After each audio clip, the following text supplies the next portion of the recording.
வணக்கம். ஈரோடு கிழக்கு சட்டமன்ற தொகுதி இடைத்தேர்தலானது வரக்கூடிய பிப்ரவரி 5ஆம் தேதி நடைபெற இருக்கிறது. அதற்கான வேட்புமனு தாக்கல் செய்வதற்கான கடைசி தேதி இன்றைய தினம். இதனால் பிரதான கட்சிகளான திமுக மற்றும் நாம் தமிழர் உள்ளிட்ட 2 கட்சிகளும் இன்றைய தேர்தலில் தங்களுடைய வேட்புமனுக்களை தாக்கல் செய்கின்றன. திமுக சார்பில் போட்டியிடக்கூடிய வி.சி. சந்திரகுமாரும், அதே போன்று நாம் தமிழர் கட்சி சார்பில் போட்டியிடக்கூடிய சீதாலட்சுமி அவர்களும் இன்று வேட்புமனு தாக்கல் செய்கிறார்கள். அதிமுக, பாஜக உள்ளிட்ட பிரதான கட்சிகள் இன்றைய தேர்தலை புறக்கணித்திருக்கின்றன. அதே போன்று தமிழக வெற்றி கழகமும் ஈரோடு கிழக்கு சட்டமன்ற இடைத்தேர்தலை புறக்கணிப்பதாக அதிகாரப்பூர்வமாக அறிவித்திருக்கிறது.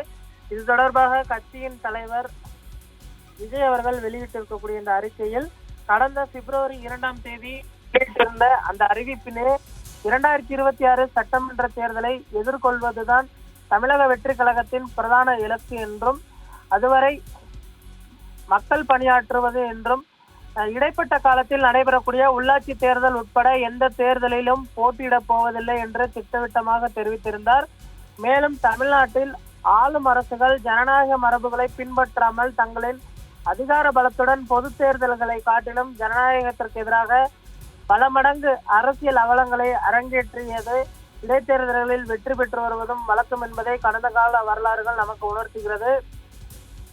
அதனை போலவே நடந்து முடிந்த விக்கிரவாண்டி தொகுதி இடைத்தேர்தலை தொடர்ந்தும் தற்பொழுது நடைபெறக்கூடிய ஈரோடு கிழக்கு சட்டமன்ற தொகுதி இடைத்தேர்தலும் தாவேகா புறக்கணிக்கிறது. அதே போன்று எந்த கட்சிகளுக்கும் ஆதரவில்லை என்றும் திட்டவட்டமாக தற்பொழுது தாவேகா அறிவித்திருப்பது குறிப்பிடத்தக்கது. கடந்த சில நாட்களுக்கு முன்பு கட்சி நிர்வாகிகள் நியமனம் செய்யப்பட்டு வரக்கூடிய நிலையில் இன்னும் கட்சியில் மாவட்ட செயலாளர் உள்ளிட்ட எந்த ஒரு பொறுப்புகளும் நியமிக்கப்படவில்லை. இதனால் கட்சியின் அடிப்படை கட்டமைப்புகளை பலப்படுத்தக்கூடிய அந்த பணிகளில் தாவேகா ஈடுபட்டு வருவது குறிப்பிடத்தக்கது. வரக்கூடிய சட்டமன்ற தேர்தலில் மட்டுமே போட்டியிடும், அதற்கு இடையில் வரக்கூடிய எந்த ஒரு தேர்தலிலும் தாவேகா போட்டியிடாது என்று திட்டவட்டமாக தற்பொழுது அறிவித்திருப்பது குறிப்பிடத்தக்கது.